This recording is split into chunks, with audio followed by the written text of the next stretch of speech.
who's got some really interesting things that she's been doing for Connexio in France. So just before I get started, just to let you know that this session's being recorded, and it's also been live streamed on YouTube and will later go on the Medici website, which is digitalinclusion.eu. If you want to ask any questions or have a discussion, you can use the chat function or the Q&A function.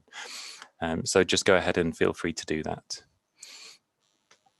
Great. So obviously it's not quite an elephant in the room, but it's a huge issue that kind of needs to be talked about with respect to digital inclusion, is the effect of COVID. And I think there's sort of three interwoven issues that we can talk about. One is the general effect on society, which led to like a massive increase in isolation, mental health issues, damage to the economy, some skills that are no longer very useful as they can't be used remotely.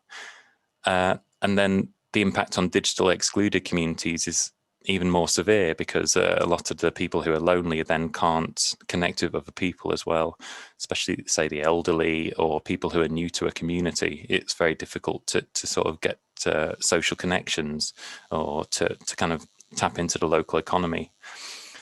And in turn, there's another impact, which is on digital inclusion projects themselves. So a lot of projects have really been challenged to adapt and to sort of innovate so that they're able to still have an impact on their communities, or some of them have just been forced to close.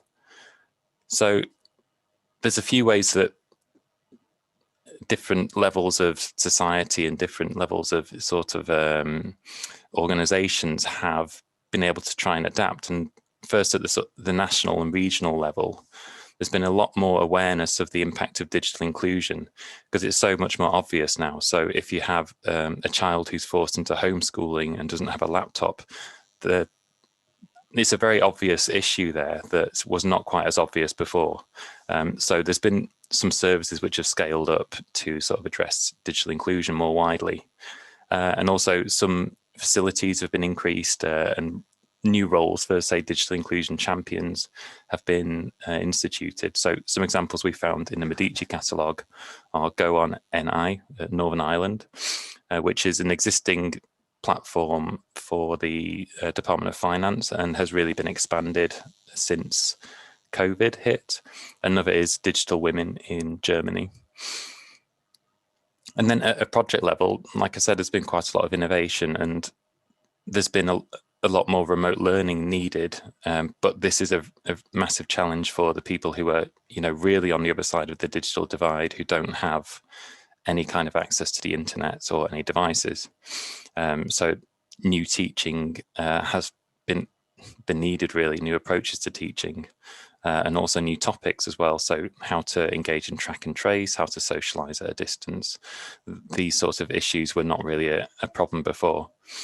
And then a lot of projects that we've talked to have just simply been suspended because they've not been able to adapt. They've not found ways to get around the digital challenges, really, for people who don't have any access to the internet.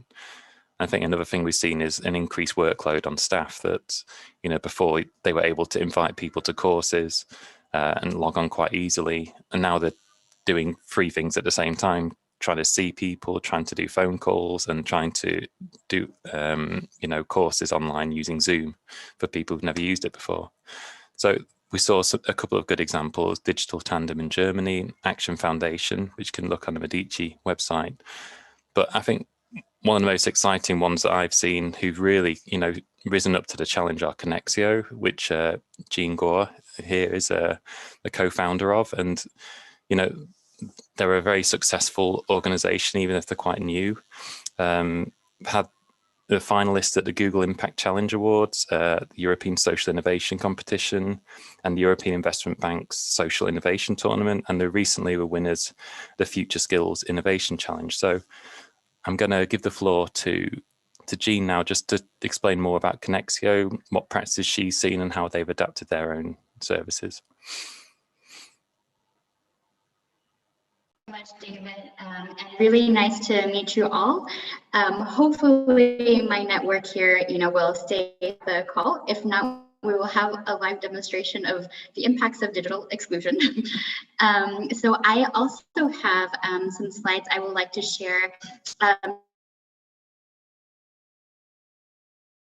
It's in 3 parts. One is to provide a quick overview of what Connexio and our activity is, so you guys have an understanding. The second part is really to dive into really the core pieces of this discussion, which is what have been the global implications. So I'll take what David has talked about and provide other examples. So not only in Europe, but globally, for example, what's happening in South Africa, what's happening in the US, other cases regarding the impact of COVID and the digital divide.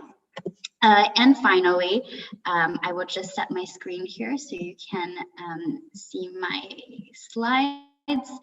And finally, we'll talk about also what we've been doing at Connexio regarding the different implications of the COVID situation. So with that, I'll kind of start off. So just to provide a little bit of background on Connexio and how we see our work in kind of the grand scheme of things. We are a social impact organization focused on digital skills training and upskilling. We are headquartered in France, but we started doing more international projects, which I will get to later in this presentation, specifically with bigger agencies like UNHCR, with the specific focus on refugees and migrant displaced persons populations. So kind of to start with our general presentation regarding our work. So we have skills building programs focused on very much the basic digital skill building blocks. Literacy, for example, in France, one of the big issue areas we do have is that there's a gradual digitalization of government public services. That can be unemployment services to social welfare. And so for those who are not able to access these government services today, it's a question of access to their rights. And so we help students get navigation on these platforms, really upskilled to also focus on kind of the autonomous approach that they should have. We also have much more intense training programs focused on digital skills, specifically in the tech space. Web developers. We also have programs that we're launching this year with Amazon, with other of our big corporate partners on cloud, others with cybersecurity. That we'll talk about shortly. So kind of coming back to some of the things I said, for us, the bigger vision that we do have is to create, really a bigger and more inclusive society in our work through, the digital upskilling that we have. The specific mission that we have is really to prepare these populations for the jobs of the future. The current statistic in Europe is 169 million people who are ill-equipped in terms of digital skills for the workforce. So that is a big chunk of the 18 to 64 in terms of the age demographic. And our goal is to help contribute on getting those who are the most vulnerable, up in terms of their skills and ready for the jobs not only of the future, but also of today, given the fast nature, the transformation of our labor market. And finally, we do want to work to be a key actor in the digital training space. So for those who are listening, participants maybe in other countries, we'd be happy to talk with you, to exchange and think about how we can also work together. So just to talk a little bit about our outcomes today and where we're at. So we have about, we were founded in 2016, so we are a young organization. We're already about 1,300 students engaged. Amongst the target outcomes, the KPIs we look at is this positive outcome rate, the first statistic that you see on the upper right. And that we define as those having found a job, those who are enrolled for the students who take our digital basics classes, they have the chance to enroll in university degree or other types of degree seeking programs. And we encourage our students to kind of take that next step in their professional pathway. Or finally, those who have become entrepreneurs. So we evaluate this type of statistic at 6 months post-training, and we're about a positive outcome rate in these categories at about 72%. Other outcomes we do look at amongst a host of other target KPIs are the number of students who continue to actually use and implement the skills, whether that's very basic digital skills regarding the navigation of government public service platforms, or more professional use regarding the web developers and their skill sets in that specific arena. And about quite normal rate for us, which is about 90% of those who continue to apply their skills. And finally, for us, because we see our job not only as upskilling, but also trying to put our students into a network, we have a host of corporate partners we work with today.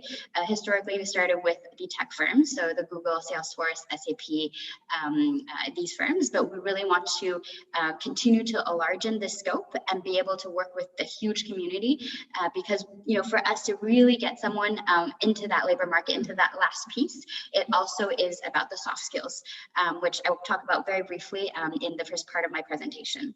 And finally, we have a global ambition to have 10,000 students trained directly by 2023.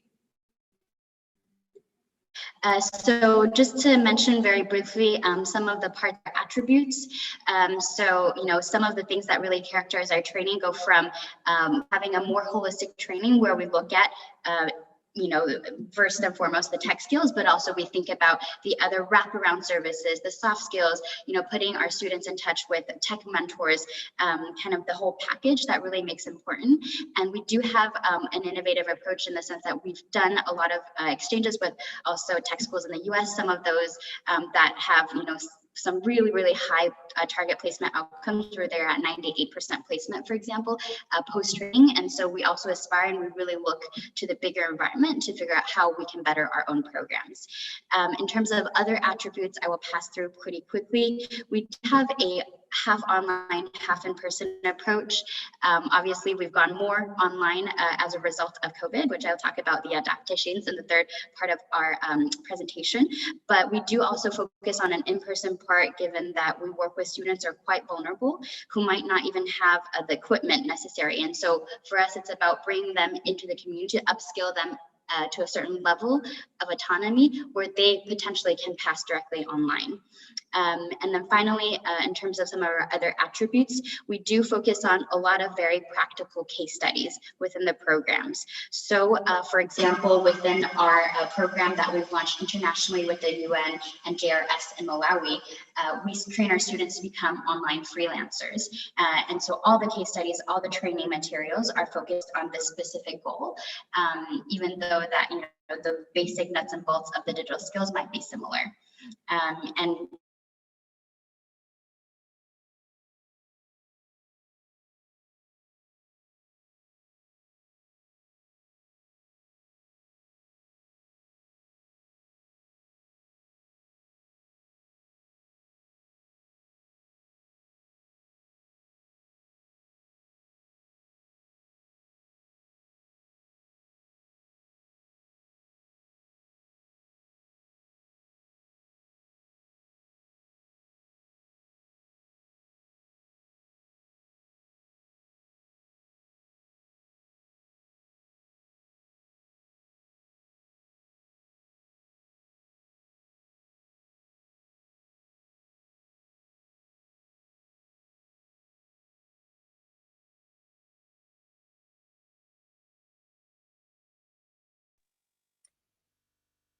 David?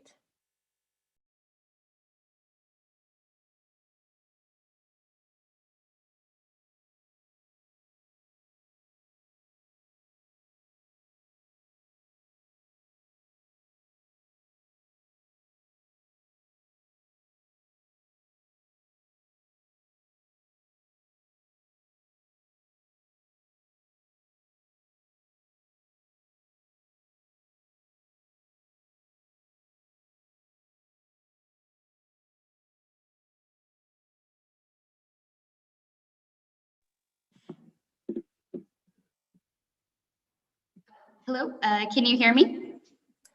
Hello, Jean. Yes, we can hear you, but you froze. So could you go back to the? Yes, I'm sorry about that. What was the last thing you heard? We are experiencing the implications of digital exclusion. Can you hear me now? Yes, we can hear you now. You disappeared for approximately 30 seconds. So could you go to your last slide? Can you see my slide? Yeah. Okay, perfect. Sorry about that. No worries. Apologies. Don't worry.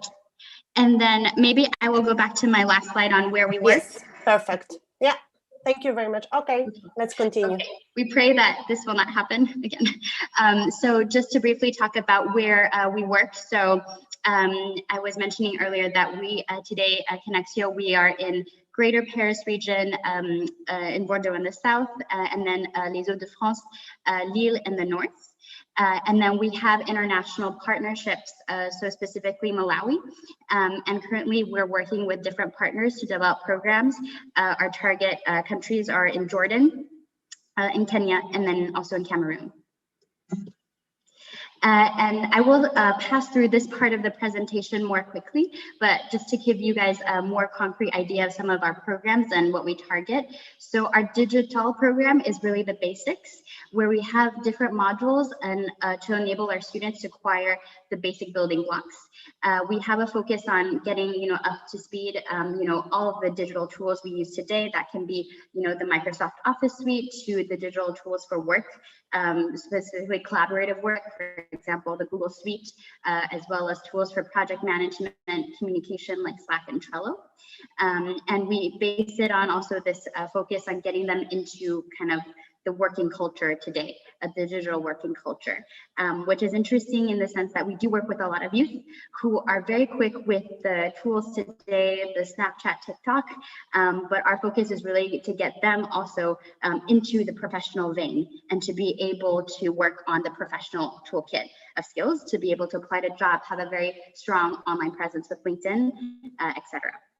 And finally, we do have a kind of specific focus towards a non-French speaking demographic migrant populations.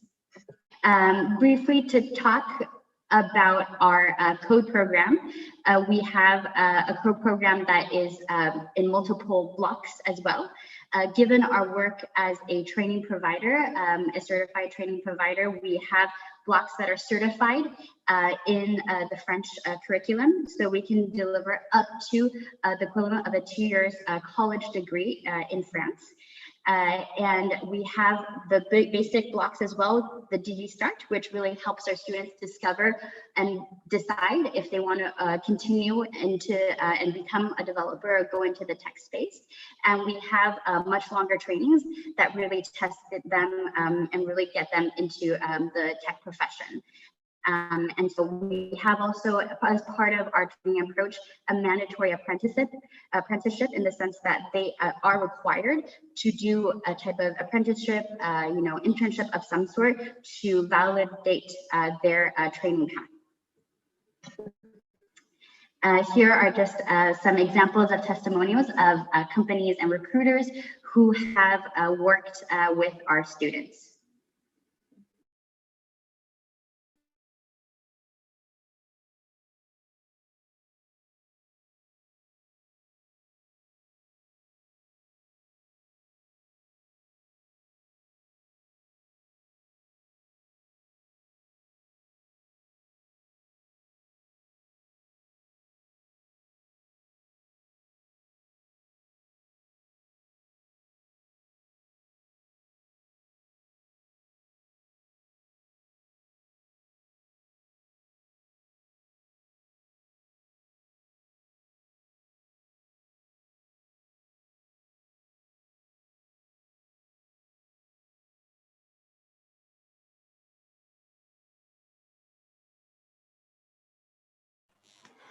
Okay, I think Jean's just dropped off for a second.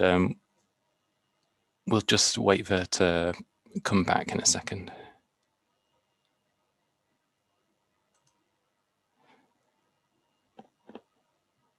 Yeah, she already switched Wi-Fi once this morning, so just wait for this to resolve. Yeah, I'm back. I am back. Okay, so I have changed onto my personal hotspot, so this should not happen again. I'm sorry, I'm in this office building, apparently that has been a little fudgy this morning. So we are back. No worries. Jean, you stopped when you started to look at the companies that your students work with, okay? Yeah, okay, that sounds good. So this should not happen again. Apologies to the participants, but I am on my personal hotspot as of now, and I will restart where we left off.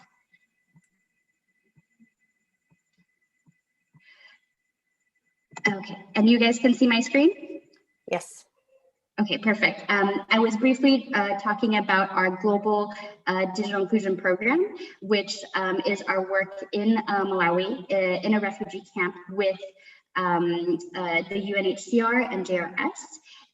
And our focus is really to get our students, given the lack of local opportunities and also questions regarding their legal right to work, of getting them onto the global gig economy and the market that is growing quite fast.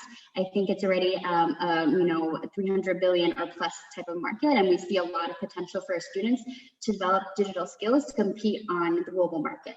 And so this is a course where we work on training local trainers and really bringing it to speed and working in partnership with some of the biggest freelance platforms today, including Upwork, for example.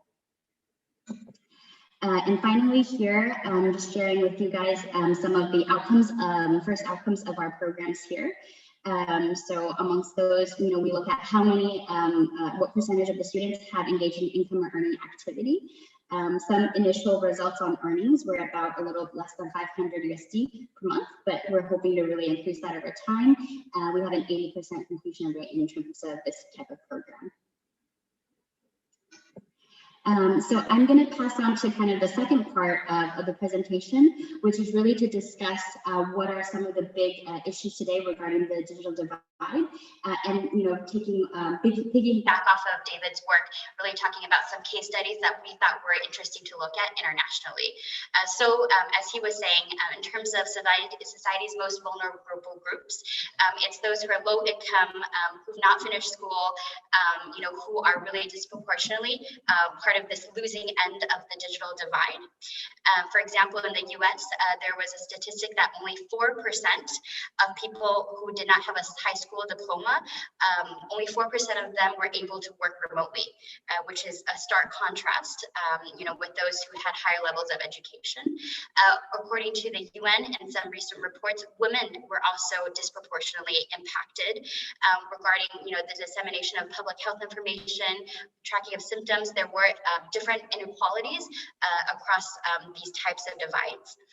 And finally, the actual statistic with regard to Connexio students, when we did an initial survey, we found that more than half of our students either did not have the equipment in terms of computers or the connection for being able to continue to pursue the courses online. Just to give some examples, though, of what has been done globally, which we thought was interesting, we wanted to share to really think about where each of our initiatives stand within the global context. For example, in California, some of the initiatives that have been done to really combat the digital exclusion is to distribute with regard to different households who are digitally disconnected, the equipment, laptops, Chromebooks, tablets. And so the state had provided, a small sum of 70,000, but relatively speaking, some kind of impact to different households to really enable them to have the equipment to continue their activities. In addition, I think in the US globally, there were nearly 200 telecom providers who had pledged to waive data caps, overage fees, not cut off internet services to families who couldn't afford to pay for those services. And finally, regarding the banking services, given that there was less, probably open hours for banking services, there were banks who had also started to provide either trainings or specific services to help those get onto their digital banking accounts. We're going to kind of jump over to South Africa in another region of the world to give an example and highlight what has been done in South Africa. For example, similar to what we saw in California, the South African government had also done some partnerships with telecom providers, but this time to offer education and health websites, free download with no additional impact on the data. And then there were international NGOs on the ground as well who adapted their tools to be able to reach a non-digital audience, to mobilize locally different partners to pass correct information regarding the spread of COVID and the health preventions to take.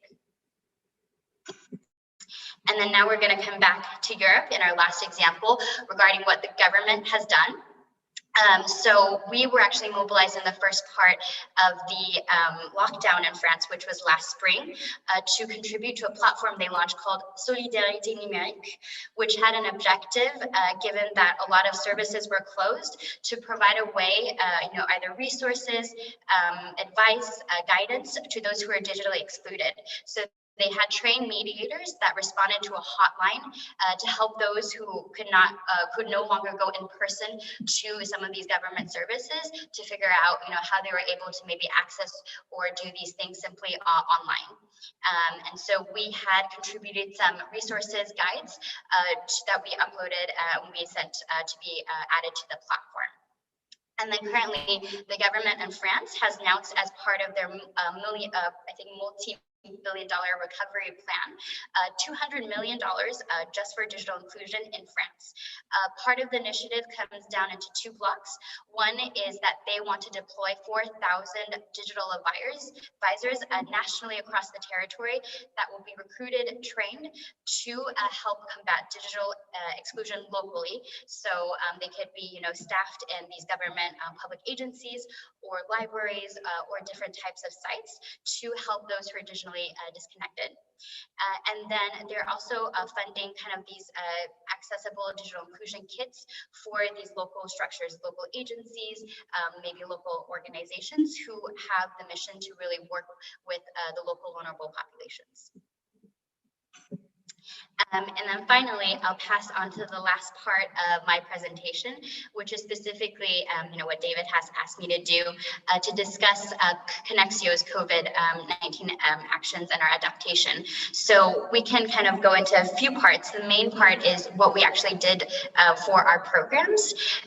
And so perhaps like other organizations, we did have to move some portions for those that were possible of our online of our programs onto an online training format.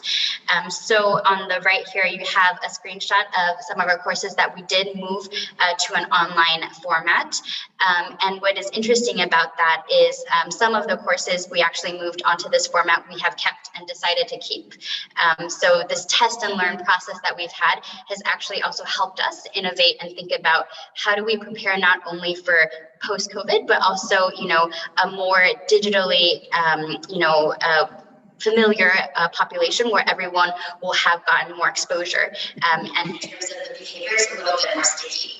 And the second part of what we did is regarding online mentoring. Given that we do have our technical courses, but we also do have our mentoring practices as well, and the soft skills work that we do. And so given the fact that we were not able to have our mentors meet collectively, which we usually do in terms of the format of our workshops, we were able to provide more on one-on-one format of our mentoring services. And we had students, even if it was very low-tech solutions, whether it was calling by phone or doing some other type of check-in, we had about 50 pairs of students with their professional mentors matched during the spring period of 2020 to still maintain that motivation and keep the students in progress and working towards their specific professional goals. And so that's another adaptation that we had to do given the constraints of the situation. In Malawi specifically, what we had to do was that in partnership with our local partner JRS, we were able to distribute laptops and data bundles, so that instead of coming to the center where the students were taking the course, they were in smaller groups of up to 5 with a local trainer to continue their training, and then more dispatched throughout the camp. So every situation we've kind of had to adapt to what was going on. And finally, regarding our mobilization in the greater community, I talked briefly about being mobilized already in the initiative Solidarité Numérique, and then given our work specifically also with the refugee population, we were also in several working groups led by UNHCR and also the interministerial delegation for refugee integration, where we were working on sharing best practices, how to keep the social ties, which is really important. And so they actually now have, as part of the national strategy, one block that is specifically focused on combating digital exclusion, given how transverse they saw the impacts of digital exclusion were regarding social, economic, as well as different other types of exclusion. So I think that is it for my part of the presentation. I do apologize briefly for the few moments of disconnection, but I'm happy to kind of, turn it over to questions. David? Yeah, thanks very much, Jean. Yes, I mean, it's a real life example of what happens when you have a high pressure Zoom call with when your connection goes. Yeah, it's not great, but I mean, everyone just has to deal with these situations all the time. Yeah, I just had a first question. I mean, everyone else can chip in when they want to, but I wondered if you've had any sorts of challenges recruiting people. I guess there's quite a few people might have poor skills and poor connections and might not know so much about the program. Have you been able to reach some communities that have been particularly hard to reach, and how have you done that? Yeah, so I think it is a mix of also knowing the nuances and access. Given that, for example, some of our students, we know that they do have WhatsApp. That's something they frequently use. They do have Facebook amongst the tools. And so one of the first things we did when we realized we were going into lockdown is doing the survey to ask them, even if it was calling them and literally asking them where you are, to make sure that their first level of needs were covered. And so I think part of it is being able to figure out by which communication channels these students have, because what's interesting is that they might not have the computer or the full equipment, but they do for social and also for administrative and very kind of the most important essential services needs do have the smartphone. Most of our students have that, and so I think we were able to tap into those networks. And then we also did go through some of our partners. For example, we have partners that source a lot of our students, and we also ask them, can you give us also feedback on how the students that are coming from you guys are doing, and what maybe you guys are doing given this specific situation. That sounds like quite an innovative way. It's just like using all the tools at your disposal, I guess, when things are reduced, then you just kind of have to be inventive. And it sounds like you've taken this sort of test and learn approach, which has been pretty effective, really. Yeah. Has anyone got questions? We got about 10 minutes. So it'd be great to get some questions from the floor.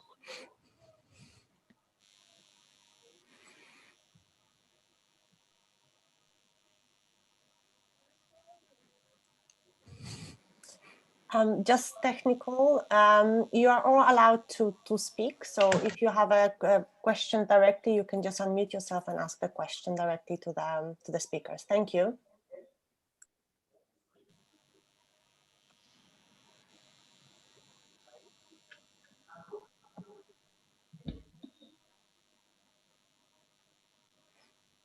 Everyone's being a bit shy, so. It's early in the morning.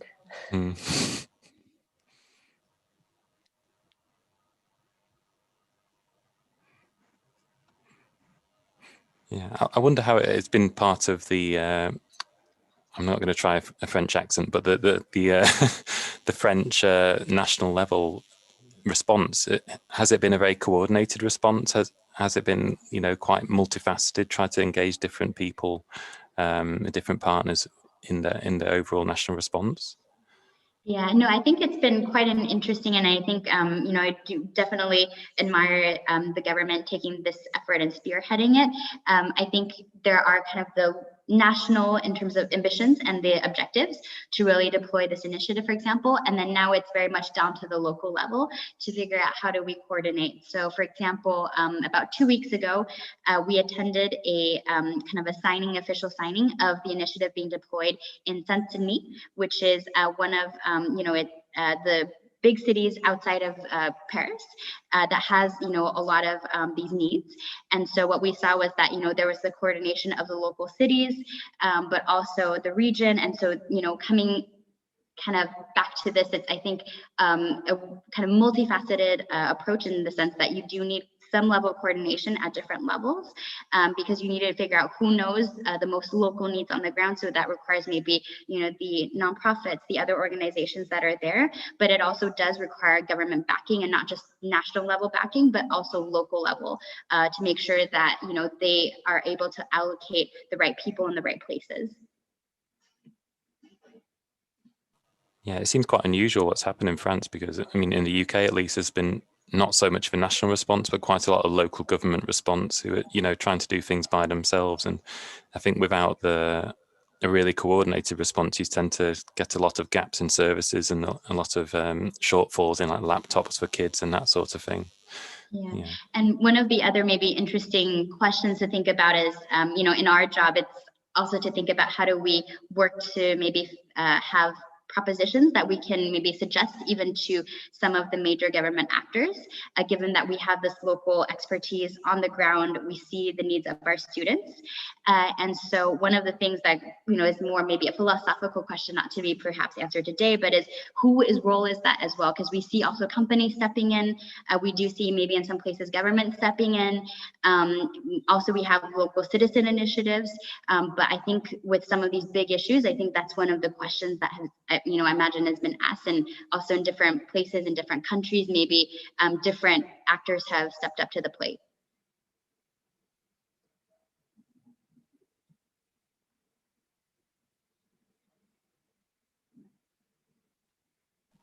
I think there's someone I see who raised their hand for asking a question. Yeah, it's me. Can you hear me?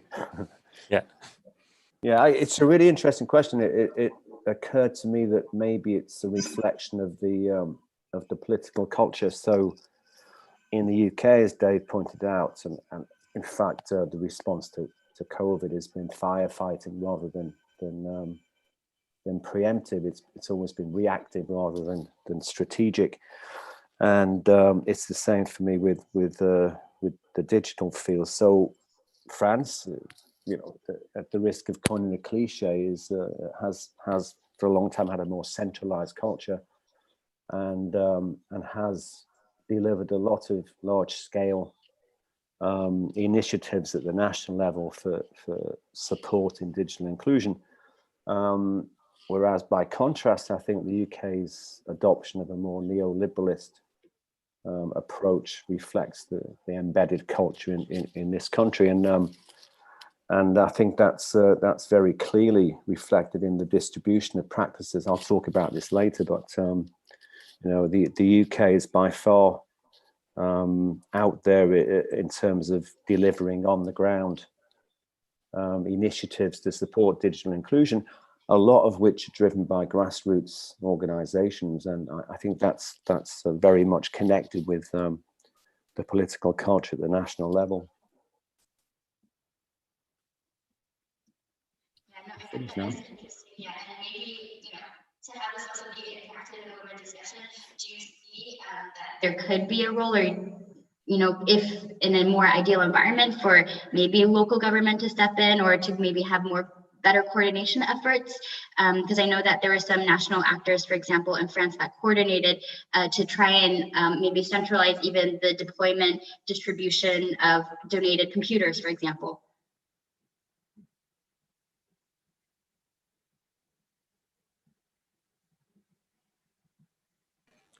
Did you get that, Joe? I think the first part cut out slightly, Jean. It did. Oh, sorry. I can say that very briefly. Again, can you hear me? Yeah. Yes. Okay, no, kind of to kind of follow up on the discussion and also make it a little bit more interactive, was to say, whether based on your thoughts about the political culture, but do you think there is a push, or ideally it would be better for local government to take maybe a more coordinated stance with actors? Because I know that at least in France, there was also coordinated efforts to think about even how to collect, the donated computers and recycle them and redistribute them to, figuring out a system to do that and figuring out, who to give it to and prioritize the need. Yeah, I think I agree. It essentially is driven by social innovators at the local level, although of course the general backdrop is that there's been a significant lead taken by national government. But if you look at it closely, digital inclusion is driven by social innovation, and social innovation is driven by, to a large extent, the lack of investment, following the financial crash in 2008, and the significant reduction in welfare and health budgets. That's created lots of gaps in public services, and into which have stepped local initiatives that's particularly at community level that are trying to fill those gaps through innovation. And I think that's what we're seeing. I guess you've experience of that, Jean, because I mean, you work in partnership with over 20 organizations, don't you? So you're kind of having to sort of bridge all those gaps and coordinate by yourselves in some ways.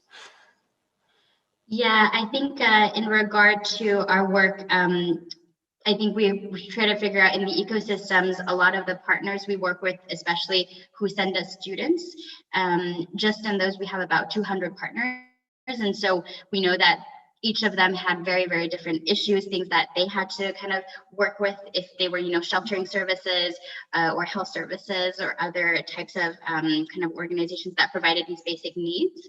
And then we also, in our, initial work, tried to work with some of our telecom providers who we knew directly to see if they could give us, donations of equipment, or even they have these kind of USB keys that give connection that you can, figure out to put a little card in. And so there were a lot of things we were trying to figure out in different ways. And then we realized that also, there was our scope of it, and then also, the larger working groups that essentially brought together, a whole host of actors to really discuss the needs, and maybe at some level for us to push a more national kind of political effort, whether that was specific public policies or, initiatives that could be put in place quite quickly.